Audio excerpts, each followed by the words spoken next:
Nous allons nous intéresser à présent au procédé de la mise en abîme, qui est essentiel dans l'écriture de Gide et en particulier dans le roman Les Faux monnayeurs.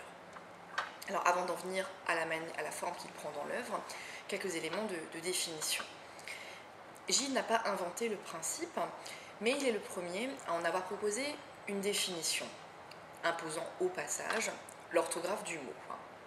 Alors c'est un terme qui est emprunté à l'héraldique médiévale, qui vient du blason. C'est un terme qui possède deux sens.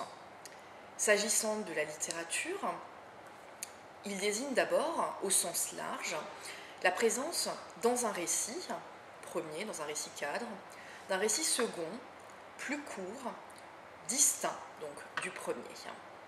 En tant que tel, évidemment, c'est un procédé qui n'a rien de neuf, puisqu'on le trouve dès l'Odyssée et dans toute la littérature, avec notamment Jacques le Fataliste. Le deuxième sens, plus restreint, c'est lorsqu'on trouve entre ces deux récits, donc entre le récit premier, le récit cadre, et le récit second, une analogie, ou, pour reprendre les termes de Gide lui-même dans son journal en 1893, le fait de retrouver en une œuvre d'art, ainsi transposée à l'échelle des personnages, le sujet même de cette œuvre. Autrement dit, il s'agit de redoubler l'acte d'écriture, le fait de trouver un personnage de romancier qui lui-même est en train d'écrire un roman. Alors Gide y recourt dès ses premières œuvres, dès les cahiers d'André Walter, on le retrouvera dans Palude, dans La Porte étroite. Donc le procédé n'est pas neuf pour Gide, mais il lui donne évidemment dans Les Faux monnayeurs une extension qu'il n'avait jamais eue encore. Si le procédé intéresse Gide, c'est pour plusieurs raisons. Il répond d'abord à son besoin, contraire et contradictoire, paradoxal, de manifester, de montrer, de donner à voir, tout en cachant, tout en dissimulant. C'est aussi un procédé qui permet au romancier un regard critique sur son écriture, ou, pour reprendre toujours les termes de Gide, dans son journal, alors lorsqu'on parle de journal jusqu'à présent, c'est son journal intime, le journal, on n'est pas encore dans le journal des Faux monnayeurs. Donc son journal en 1893, il utilise l'expression de rétroaction du sujet sur lui-même. Donc cette dimension critique que permet le procédé. Et si le procédé l'intéresse, c'est aussi pour des raisons plus strictement esthétiques, c'est-à-dire que le procédé permet de mettre à distance toute tentation de trouver dans l'œuvre une vérité qui serait immuable, figée, suffisante. Elle permet aussi et surtout de rappeler au lecteur qu'il a affaire avant tout à une œuvre d'art, à une œuvre factice, à une œuvre composée, construite, qui n'est pas la réalité. Alors la spécificité de Gide, la manière dont il s'approprie et qu'il construit ce procédé, notamment dans Les Faux monnayeurs, c'est de proposer un miroir de biais.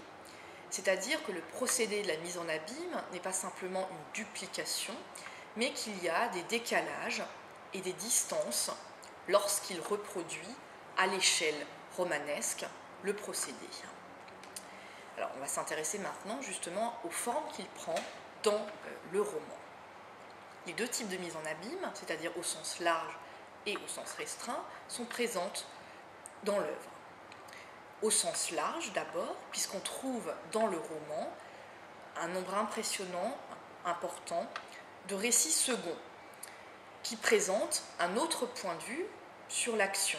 Gide est soucieux, le romancier, le narrateur, dans l'œuvre, le narrateur, est soucieux de déléguer autant que possible la parole à différents personnages. Et souvent même, et c'est ce qui est intéressant notamment, souvent même pour narrer une même action. Ainsi, par exemple, la description de la rosette jaune est prise en charge par Édouard, par Azaïs, puis par Georges. Mais indéniablement, la forme la plus systématique de mise en abîme au sens large, et même au sens restreint, on y reviendra juste après, c'est le journal d'Édouard, puisque le narrateur délègue très régulièrement, par alternance, la parole à ce personnage de romancier, et plus précisément à son journal. Donc ça, c'est pour la partie, la forme que prend le procédé dans son sens large. Dans son sens restreint, il prend évidemment une extension inédite qui marque l'histoire du roman.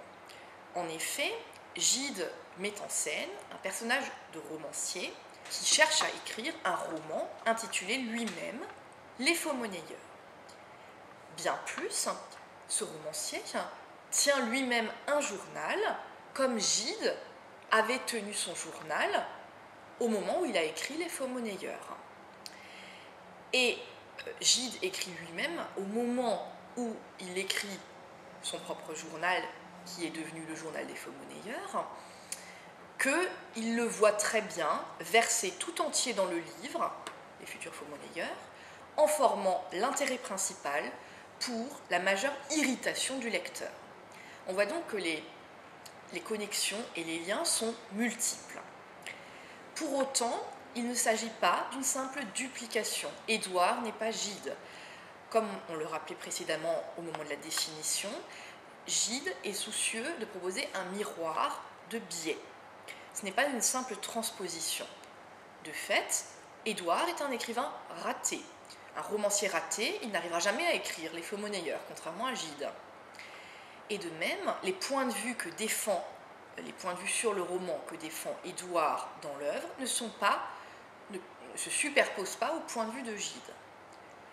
Alors on va s'intéresser maintenant précisément aux fonctions de cette mise en abîme. Quel est l'intérêt pour Gide de donner une telle place à ce procédé dans le roman? Il s'agit tout d'abord pour lui de partager ses réflexions sur l'art du roman et plus précisément de les mettre à distance, de les problématiser. La mise en abîme fonctionne en fait comme un procédé de questionnement pour Gide. Alors, elle repose essentiellement sur Édouard, sur les conceptions que Édouard a du roman, et notamment dans l'échange central, c'est dans la deuxième partie de l'œuvre, qui se déroule à Saas-Fée, dans l'échange qu'a Édouard avec la doctoresse Sophroniska. Mais elle s'appuie aussi plus ponctuellement sur d'autres personnages, Bernard, Passavant, Olivier, qui sont tous des littérateurs, des romanciers en herbe ou romanciers comme Passavant. En tout cas, le Gide répartit le discours sur le roman entre ces personnages, même s'il est évident que c'est Édouard qui en porte la plus large part. Alors, quelles sont ces conceptions du roman, justement, que Gide questionne avec Édouard? On va s'intéresser aux trois principales qu'il fait porter à son personnage. La première, c'est la tradition du roman réaliste. Édouard s'insurge, s'oppose assez violemment à cette tradition pour défendre l'idée qu'il faut surtout donner à voir, comme il le dit dans le roman, comme Édouard le dit à son interlocutrice, qu'il faut surtout donner à voir la lutte entre les faits proposés par la réalité et la réalité idéale. Autrement dit, c'est l'idée qu'il ne faut pas simplement donner à voir la réalité, mais surtout insister sur le travail de composition, de stylisation opéré par le romancier. C'est vraiment le travail d'esthétisation et de construction opéré par le romancier qu'il souhaite mettre en valeur, comme Gide. Ça, c'est la première perspective que Gide place dans son roman via son personnage de romancier. La deuxième vision, la deuxième conception du roman qu'il questionne, c'est celle de la pureté du roman. Alors, Édouard est un partisan du roman pur. On a d'ailleurs ici une reprise presque mot pour mot d'un passage du journal des faux-monnayeurs que Gide transpose dans les propos de son personnage. Mais pour autant, on voit bien que cette conception est questionnée et problématisée, puisque Gide en montre les limites en soulignant que finalement, à force de se détourner de la réalité, de chercher ce roman pur, Édouard finit par ne pas écrire. Donc cette conception du roman pur a ses limites dans le cadre de la fiction. La troisième conception qui est problématisée par Gide, c'est celle d'une écriture romanesque à message. Celle-ci se trouve problématisée en particulier dans le seul extrait que nous avons des faux-monnayeurs fictifs, c'est-à-dire dans le seul extrait du roman qu'est en train d'écrire Édouard, que nous, lecteurs, dont nous avons connaissance. C'est le passage, c'est le moment où Édouard va voir Georges et, pour le sermonner, suite à un larcin, suite au vol du livre, lui soumet un extrait de son roman, du roman qu'il est en train d'écrire.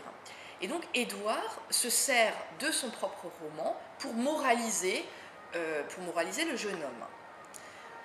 Cette opération de manœuvre, de transposition, le fait d'utiliser le roman comme un moyen de transmettre un message, c'est bien sûr aussi la tentative qui est celle de Gide. Et donc, en la mettant ainsi en scène à travers son personnage, c'est une conception qu'il questionne, qu'il ne cautionne pas, mais qu'il questionne, puisque lui-même en use par ailleurs.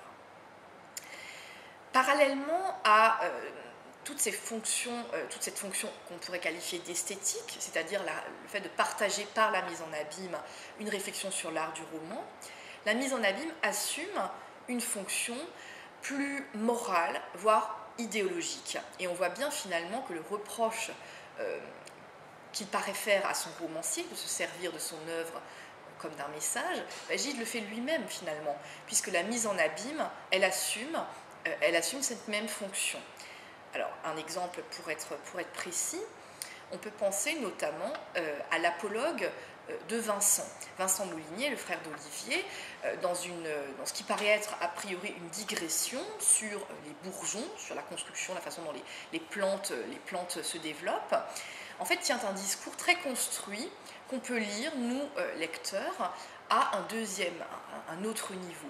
En fait, Gide paraît, par cette mise en abîme, nous proposer des pistes sur la manière dont il envisage la place de l'individu dans la société, mais aussi son écriture.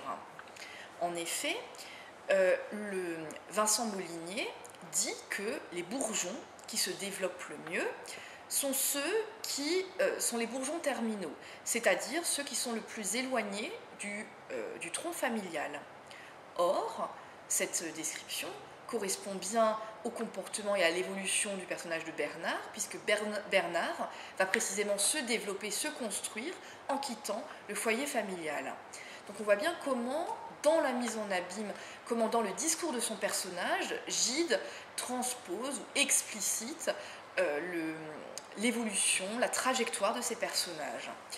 Et de la même manière, cet apologue botanique se prête aussi à une lecture esthétique, puisqu'il transpose ici une conception de l'œuvre littéraire qui oscille entre deux tendances, la tendance à la concentration et la tendance à l'éparpillement.